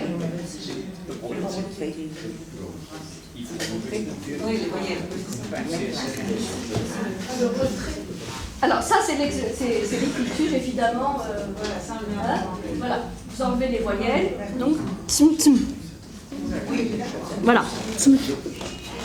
Alors, qu'est-ce que c'est que le tzimtzum? Parce que à partir de, donc c'est Louis Ashkenazi qui l'explique, ça va vraiment devenir un thème assez dominant. C'est la rétractation, le retrait de Dieu, ce que je vous avais expliqué. De Dieu. Qu'est-ce que ça veut dire? Dieu occupe l'espace virtuel précédant la création. Dieu, donc, occupe toute la... Enfin, c'est très abstrait, parce qu'on est à un niveau pré-cosmique. Mais Dieu occupe l'espace virtuel précédant la création. Et, à un moment donné, il va s'auto-limiter, ou s'auto-contracter, pour libérer un espace, pour permettre au monde manifesté de prendre place. C'est-à-dire, il s'auto-limite pour que le monde puisse voir le jour. Le Tzimtzum a pour effet de manifester la rigueur divine. Vous vous rappelez, la rigueur, c'est un des piliers des séphirotes, qui était jusqu'alors noyé dans l'océan infini de la miséricorde. C'est-à-dire montrer que Dieu va jouer sur ces 2 aspects, la miséricorde, l'amour divin, mais que cet amour divin ne suffit pas pour créer le monde, pour permettre au monde de voir le jour. Il va falloir faire preuve de rigueur. Rigueur, c'est l'imitation, la limitation, l'auto-limitation.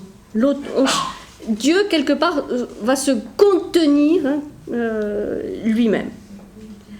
Cet acte d'auto-limitation du divin va donc permettre à l'univers de prendre la place, donc de voir le jour, et va être suivi par le retour du divin dans l'espace manifesté sous la forme d'un rayon de lumière.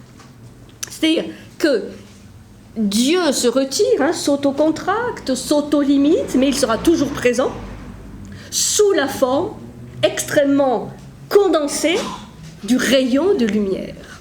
D'où cette image permanente du rayon de lumière. C'est l'image du Dieu qui a joué à la fois sur la miséricorde et la rigueur, l'auto-limitation. Une des premières formes qui remplit cet espace des mondes est désignée comme l'Adam Kadmon. C'est aussi un des thèmes, un des concepts essentiels de cette Kabbale à partir de ce moment-là, l'Adam Kadmon, c'est-à-dire l'homme primordial. L'Adam primordial, qui n'est pas le premier homme, Adam, de chair et d'os, mais qui est l'archétype de l'homme primordial, Adam Kadmon. Adam, donc Adam.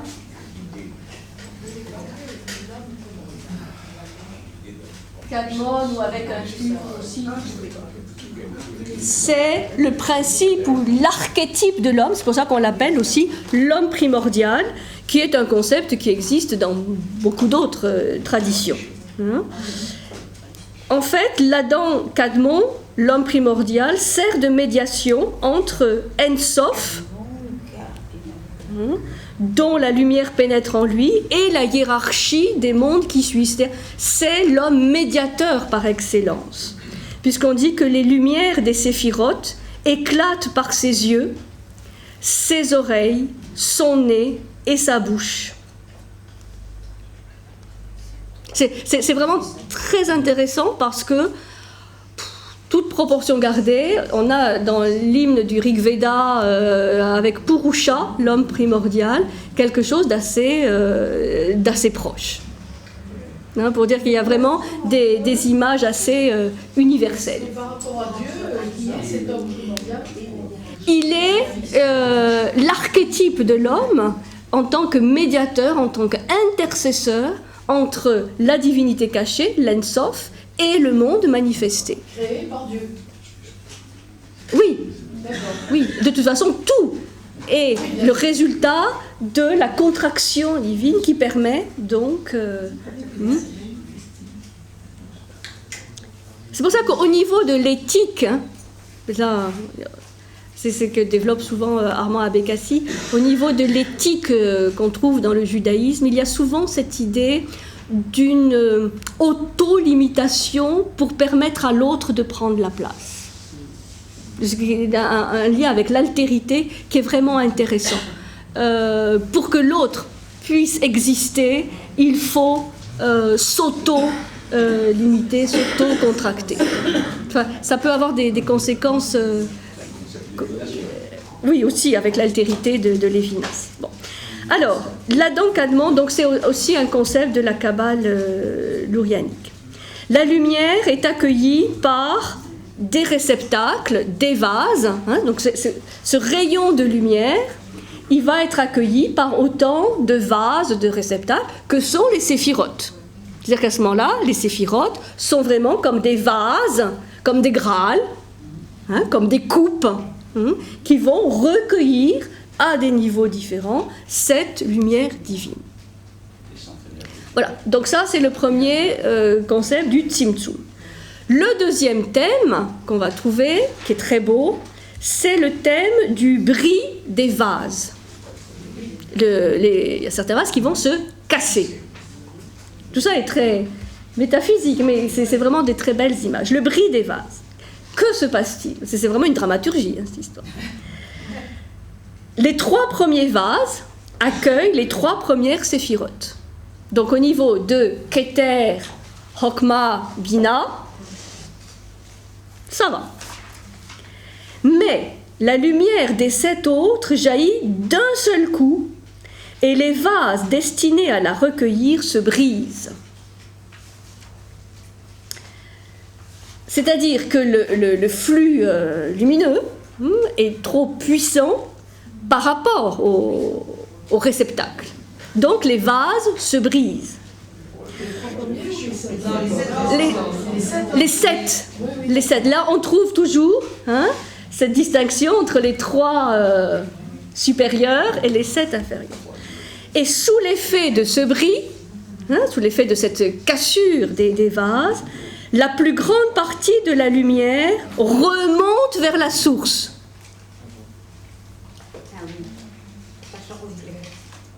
Alors que quelques étincelles de lumière seulement plongent dans l'abîme et vont donner la matière grossière. C'est-à-dire que ce bris des vases explique pourquoi la lumière, qui donc ne trouve plus de réceptacle, va, sa plus grande partie, remonter vers la source, et qu'il n'y aura que quelques étincelles qui vont s'incarner ou former le monde de la matière, le monde matériel. Alors évidemment, plusieurs interprétations sont données à ce bris des vases, qui est vraiment une très très belle image. Est-ce que c'est une catastrophe? Est-ce que c'est une punition? Est-ce que c'est quelque chose qui n'aurait pas dû arriver? Ou est-ce que c'était une nécessité pour, quelque part, faire comprendre que la mission, notamment des êtres humains, sera de reconstituer, récupérer ces étincelles qui ont été un peu dispersées et de les faire remonter vers les régions supérieures qui en sont l'origine. C'est-à-dire une justification de l'aller-retour, comme on dit chez les chrétiens. Donc, ça c'est vraiment intéressant que dans la plupart des cas, ce qui est considéré, c'est que ça ne pouvait pas être autrement. C'est-à-dire que c'est quelque part une nécessité pour que l'être humain aille à la recherche de ces étincelles, parce que plus ça aurait été trop puissant aussi par rapport à son propre réceptacle. Donc c'est aille à la recherche de ces étincelles de lumière et fasse avec ces étincelles ce chemin de retour qui lui a été montré quelque part en exemple par cette lumière qui déjà remontait à la source.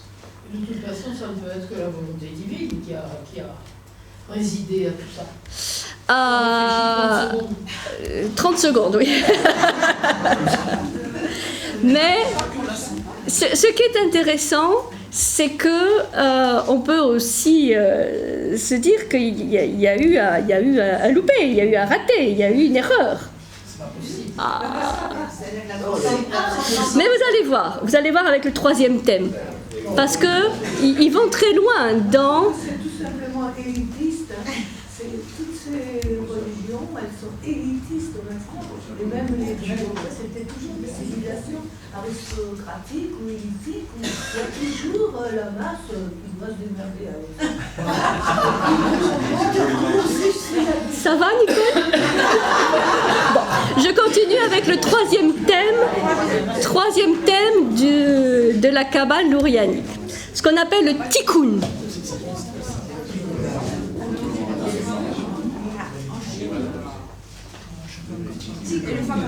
Il suffit, Nicole, de se considérer comme faisant partie de l'humanité, à qui tous ces textes sont adressés. Voilà.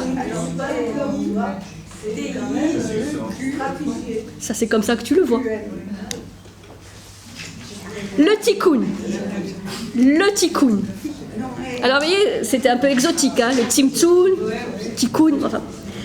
C'est un concept très intéressant. C'est le concept de restauration ou de réparation d'un monde brisé. Là, c'est vraiment, vous voyez, très, très concret. On a cassé le vase, hein, pas de vase de Soissons. On a cassé, il y a des vases qui se sont brisés. Il appartient à l'homme, il appartient à l'être humain de restaurer, de réparer ces vases. C'est pour ça qu'il y a une mission, il y a une place privilégiée accordée à l'être humain, à tout être humain. Donc, c'est la restauration de l'harmonie cosmique antérieure. Pour pouvoir établir, comme disent les textes, une communication de chaque créature avec le divin que plus rien ne pourra interrompre. C'est-à-dire que là, il y a cette idée d'une restauration, de retrouver l'harmonie pérenne entre le divin et l'homme. Harmonie qui a été brisée par le bris de ces vases, de manière imagée. Donc, la restauration de l'unité divine, la restauration de l'harmonie se produira de manière complète dans l'avenir. Ça, c'est une vision eschatologique. C'est-à-dire, lorsque le Messie reviendra, et là, cette restauration sera vraiment complète, elle ne le pourra pas avant la venue du Messie, qui est encore à venir, vous savez. Mais aussi, elle peut se produire chaque fois que le kabbaliste prie, par exemple, conformément à une prière qui va, et notamment les prières dont le centre est la prononciation du fameux tétragramme, qui est les 4 lettres sacrées de Yahvé, puisque c'est une manière de restaurer l'unité perdue de l'univers. C'est-à-dire, il y a eu une fêlure, il y a eu une cassure, mais il peut y avoir rédemption, il peut y avoir restauration. Et ça, cette réparation totale est la condition de l'avènement de la fin des temps.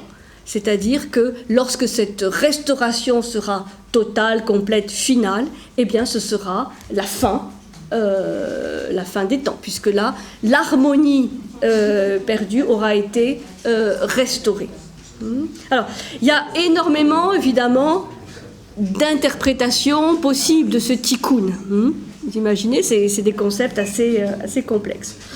Mais une des interprétations dit aussi que ce processus du tikkun correspond sur la terre au processus de l'histoire de l'humanité.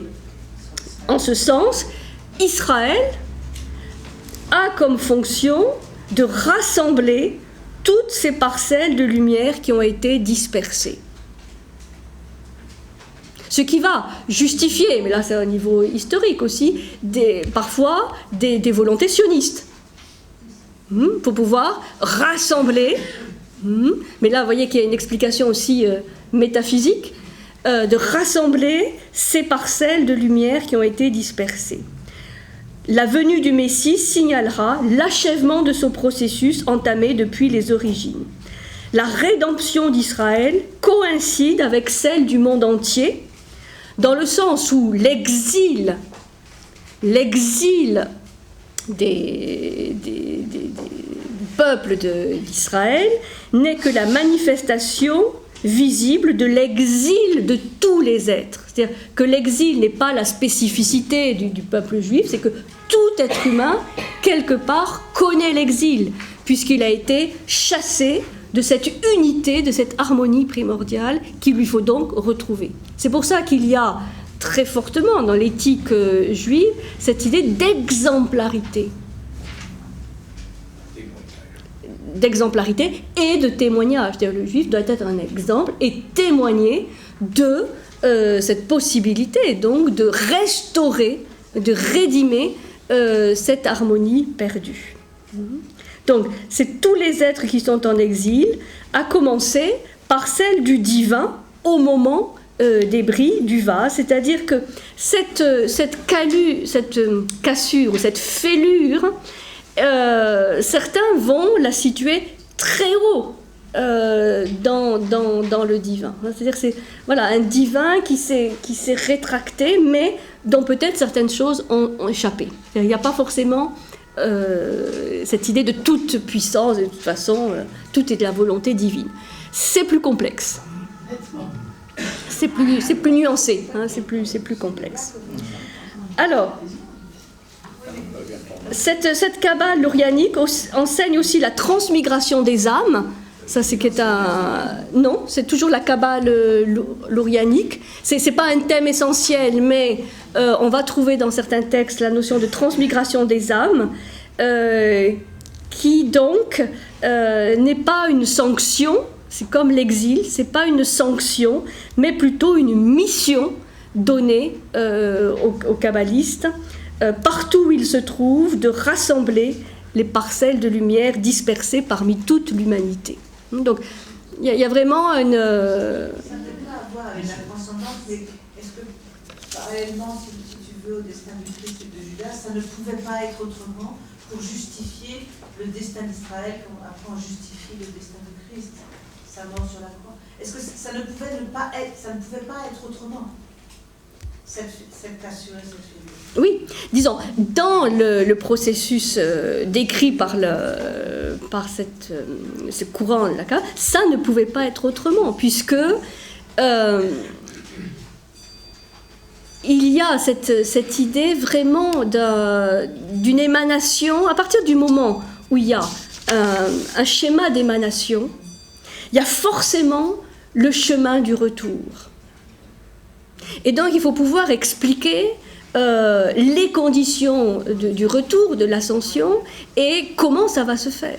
Donc quelque part, ce bris des vases était inclus dans le processus, puisqu'il y a une confrontation entre une puissance totale, une puissance lumineuse totale, et des réceptacles qui sont limités.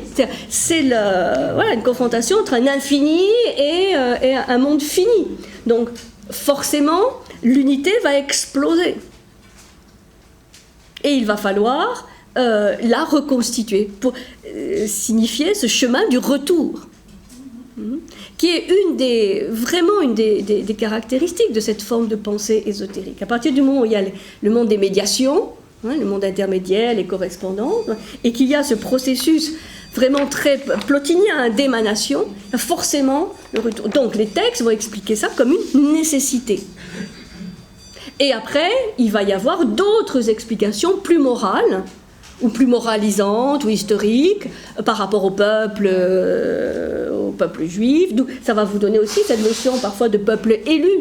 Mais qui est élu, qu'est-ce que ça veut dire ? Ça ne veut pas dire un peuple élu en tout temps, en tout lieu, non.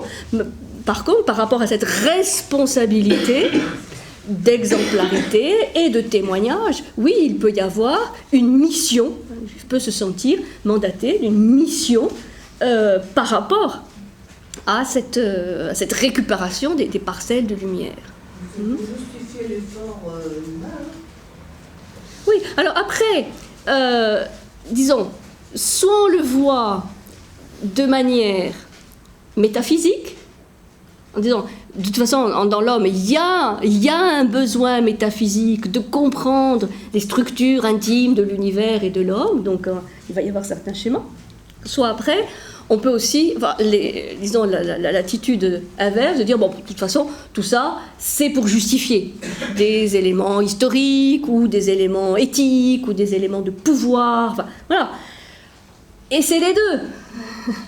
Mais il ne faut pas jeter le bébé avec l'eau du bain. C'est pas parce qu'il y a des explications historiques, sociales, politiques, religieuses et des conflits, tout à fait au ras des pâquerettes, qu'il n'y a pas une métaphysique derrière.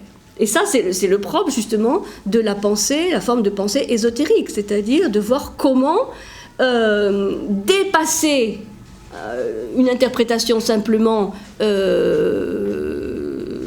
politique, historique ou sociale, humaine, enfin dans le sens banal, assez médiocre de l'humain, pour voir quelque chose de plus lumineux, et donc de métaphysique. Voilà. Et on peut aussi essayer d'être dans une position intermédiaire, de relier les deux. Parce que tout a sa signification. Mais il ne faut pas forcément s'arrêter à l'un. Tout ça n'est pas fait pour rassurer l'être humain. Parce que de toute façon, je ne vois pas tellement en quoi tout ceci est très rassurant. Bon, pour terminer, pour pas trop rallonger, la Kabbale à l'époque moderne, simplement pour finir un peu le tour d'horizon aussi historique, parce que j'essaie de mailler l'histoire avec le conceptuel. Alors, l'époque moderne et contemporaine, bon, la Kabbale lourianique a évidemment répondu de manière assez extraordinaire aux aspirations du peuple juif. Elle devient, à partir de 1630, presque la théologie du judaïsme tout entier. C'est pour ça que ces notions de tzimtzum, de tikkun vont être largement répandues. Mais il va y avoir une sorte de contenu messianique aussi, qui va entraîner un certain nombre de conséquences. Alors, plusieurs conséquences. D'abord, il va y avoir la naissance et le développement d'un mouvement messianique, ce qu'on appelle le mouvement messianique de Sabbatai Zevi, au XVIIe siècle, qui, lui, a repris des éléments de la Kabbale lourianique, mais le problème, c'est que ce Sabbatai Zevi, il s'est converti à l'islam en 1666, ce qui fait que tout son mouvement a créé une dissidence, évidemment, au sein du judaïsme. Alors, là, on n'a pas le temps, on passe les détails des polémiques et des controverses, évidemment, autour de Sabbatai Zevi, mais il faut savoir que c'est un mouvement messianique qui a été quand même important, avant d'être un petit peu mis au banc du judaïsme. Un autre mouvement populaire qui va s'inspirer en partie de la Kabbale lourianique, c'est ce qu'on appelle le hassidisme, les hassidim, notamment en Pologne et en Ukraine, au XVIIIe et XIXe siècle. Hassidisme, c'est pas un, c'est le mouvement des hassidim. H-A-2-S-I-D-I-M, des hassidim. Hassidim, H-A-2-S-I-D-I-M, hassidim. Donc le hassidisme, donc il va prospérer en Europe de l'Est, au XVIIIe et XIXe, 18-19e siècle. Et en quoi consiste-t-il exactement le hassidisme ? Là, c'est vraiment un mélange de pensées ésotériques donc, qu'on trouve dans la Kabbale lourianique et de mystique. Ils vont développer beaucoup le côté mystique, donc théurgique, rituel, pour vraiment vivre au quotidien cette ascension, et un côté aussi messianique. Messianique, ça veut dire qu'il y a cette préoccupation de la fin des temps qui est extrêmement présente, d'apocalypse aussi qu'on va trouver très, très fortement dans ce courant-là. Et il va y avoir une réaction, une réaction qui va prendre le hassidisme pour une de ses cibles principales, c'est ce qu'on appelle le mouvement des Lumières, qui est à l'origine de ce qu'on appelle aussi la science du judaïsme. Donc là, à partir du XVIIIe et tout au long du XIXe siècle, il va y avoir un retour à l'étude de la philosophie juive, notamment médiévale, un retour au premier rang des textes de Maïmonide, donc un rationalisme qui va redevenir tout à fait dominant. Et donc, c'est le début des polémiques, des critiques anti-Kabbale. C'est le début des Kabbales, contre la Kabbale. Puisque on va considérer que cette Kabbale est faite de choses cachées, réservées à un petit nombre, avec plein de choses bizarres et avec complots, avec la recherche du pouvoir, enfin bref, tout ce qu'on peut imaginer pour discréditer ces courants, ces mouvements. Et ceci va être au 19e, 20e assez fort. Donc, ce qui va, jeter un peu beaucoup le discrédit sur tous ces courants kabbalistiques. Et il va falloir attendre, entre autres, un personnage qui s'appelle Gershom Scholem, qui lui est un contemporain puisqu'il va naître en 1897, disparaître en 1982, donc c'est pas vieux, et qui va être à l'origine d'une réhabilitation, enfin pas le seul, mais d'une réhabilitation quand même certaine de la Kabbale. Gershom Scholem. Oui, mais il était à quel endroit ? En Pologne ou quoi ? Gershom Scholem. Il était où, Émile Gershom Scholem? On peut plus. Il faut chercher. Voilà. En tout cas, c'est quelqu'un qui a fondé l'étude historico-critique, ce qu'on appelle l'étude historico-critique de la Kabbale. C'est-à-dire à la fois une étude historique et critique de tous les mouvements kabbalistes depuis leur origine. Donc il a été à l'origine de la fondation de chaires universitaires aussi sur ce sujet. Et il va reconnaître dans la Kabbale une expression vitale de l'identité juive. C'est-à-dire, il va reprendre le contre-pied des critiques peu rationalistes, reconnaître dans la Kabbale pas simplement un courant mineur ou marginal, mais fondateur, constitutif de l'identité, de la spécificité du judaïsme. Et donc il entreprend à partir de 1925 l'étude de la naissance, du développement, du contenu de la mystique juive dans un esprit scientifique, c'est-à-dire qu'il arrive à allier une démarche scientifique, enfin rationnelle, sérieuse, on va dire, et disons l'ouverture à tous ces éléments millénaires de la Kabbale. Alors, bien entendu, certaines vues de Scholem ont été remises en question par les progrès de la science, notamment par les découvertes archéologiques, puisque la découverte des manuscrits de la mer Morte, mais aussi, comme on a vu, la bibliothèque de Nag Hammadi, mais surtout les manuscrits de Qumran, vont apporter évidemment des éléments nouveaux et parfois vont permettre de dire que, sur certains points, Scholem, là vraiment, s'est trompé, bien entendu. Mais ces travaux restent quand même le point de départ, encore aujourd'hui, de tout travail sérieux sur la mystique juive, l'ésotérisme juif et la Kabbale. Donc, si voilà, c'est un sujet qui vous intéresse, vous avez cet ouvrage qui est vraiment l'ouvrage de référence incontournable sur la Kabbale, qui est extrêmement détaillé, très très bien écrit sur l'historique, mais aussi le contenu de la Kabbale. Alors, voilà, lui, il a ouvert les portes d'un réintérêt vraiment nouveau sur tous ces sujets de la Kabbale, et il est certain qu'après 1945 aussi, il y a eu de nouveau un regain d'intérêt pour l'étude de la mystique juive, de l'ésotérisme juif, donc de la Kabbale, qui se manifeste, qui s'est manifesté dans beaucoup de couches du peuple juif.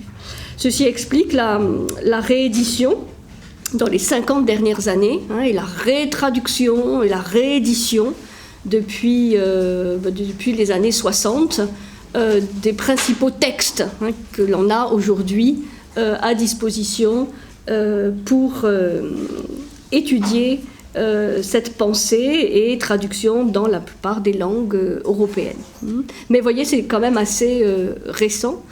Et il y a encore beaucoup de choses qu'on ignore, puisqu'il y a encore beaucoup de manuscrits ou de découvertes récentes qui sont encore à étudier. Donc ça laisse disons des perspectives intéressantes et pour les siècles à venir. Au moins les siècles à venir, pour ceux qui veulent approfondir tout ce corpus de pensée. Voilà, donc si là par rapport à aujourd'hui, je vous conseillerais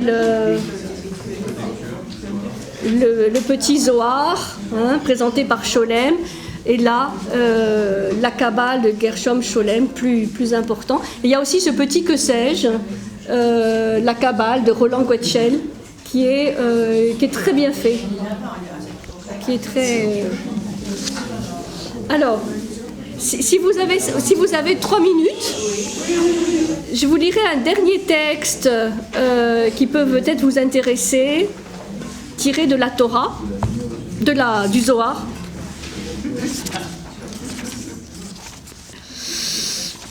Tiré du Zohar, j'ai trouvé intéressant, c'est sur la création de l'homme.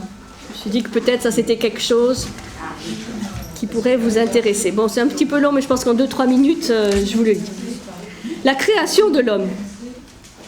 Rabbi Siméon, donc là c'est un des textes évidemment d'interprétation de la Genèse. Rabbi Siméon se leva et parla. En méditant, j'ai compris que lorsque Dieu s'apprêtait à créer l'homme, toutes les créatures d'en haut et d'en bas se mirent à trembler. Le 6e jour suivait son cours lorsqu'enfin fut prise la décision divine. Alors jaillit la source de toute lumière, ouvrant la porte de l'Est. De là se répand la lumière. Le Sud exhala dans sa pleine splendeur la lumière qui lui avait été octroyée au commencement. Et le Sud s'empara de l'Est.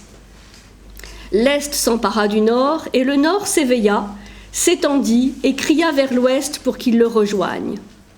Alors l'Ouest remonta vers le Nord et se joignit à lui. Ensuite, le Sud s'empara de l'Ouest, et le Nord et le Sud encerclèrent le jardin, formant sa clôture. Puis l'Est s'approcha de l'Ouest, l'Ouest s'en réjouit et dit « Faisons l'homme à notre image, comme notre ressemblance, pour qu'il embrasse comme nous les 4 directions, et le haut et le bas. » Sur quoi l'Est et l'Ouest s'unirent et produisirent l'homme. C'est pourquoi nos sages ont déclaré que l'homme est issu de l'emplacement du temple. Vous voyez cette idée de l'homme primordial lié aux 6 points cardinaux, enfin 4 points cardinaux et l'axe vertical. En outre, nous pouvons comprendre que les paroles « faisons l'homme » signifient que Dieu, aux êtres inférieurs issus du côté du monde supérieur, révéla le secret de la formation du nom divin Adam, dans lequel sont contenus le supérieur et l'inférieur, en vertu de ces 3 lettres, Aleph, Dalet et Mem finale. Lorsque ces 3 lettres descendirent ensemble ici-bas, dans leur forme achevée, le nom Adam fut compris comme englobant mâle et femelle. La femelle était attachée au côté du mâle. Et Dieu plongea le mâle dans une profonde torpeur, et il resta étendu sur l'emplacement du temple. Alors Dieu la sépara de lui, et la para comme une fiancée, et la conduisit devant lui, ainsi qu'il est écrit. Il prit une de ses côtes et ferma sous elle la chair. Vous voyez comment? Et entre parenthèses, il y a Genèse 2, 21. C'est-à-dire, ce sont des versets de la Genèse qui sont commentés et interprétés. Mais vous voyez l'interprétation qui est faite, le commentaire qui est fait. Oui. Dans les textes anciens, j'ai vu écrit qu'ici, une signifie une femme, à savoir la Lilith première qui cohabita avec lui et conçut de lui. Mais jusqu'alors, elle ne lui avait pas été une aide, ainsi qu'il est écrit. Mais pour Adam, il ne trouva point d'aide en face. Genèse 2, 20. Adam vint donc le dernier de tous, car il était juste qu'il trouva le monde achevé lorsqu'il y parut. Aucun produit des champs ne paraissait encore sur la terre. Vous voyez, ça fait partie aussi des contradictions un peu qu'il y a dans Genèse. Est-ce qu'il est le premier ou le dernier à avoir été créé? Cela, nous pouvons l'apprendre de l'histoire du tabernacle, car il nous a été enseigné qu'avec le tabernacle avait été érigé un autre tabernacle, et que celui d'en haut ne fut pas dressé avant que le fût celui d'en bas. Il en est de même ici. De plus, tout n'étant pas encore en ordre parfait dans le monde supérieur, Adam et Ève ne furent pas créés face à face. Ils n'ont pas été créés face à face, mais côte à côte. Mais pas tirés d'une côte, créés côte à côte. C'est-à-dire qu'il y a l'équivalence du masculin et du féminin, mâle et du femelle. Ça, c'est très important dans l'interprétation.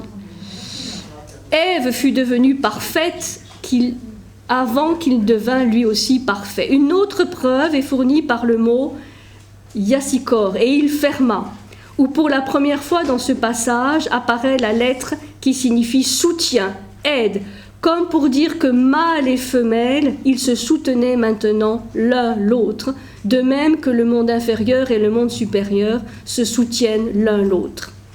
Vous voyez, cette idée vraiment de complémentarité, hein, c'est indissociable l'un et l'autre.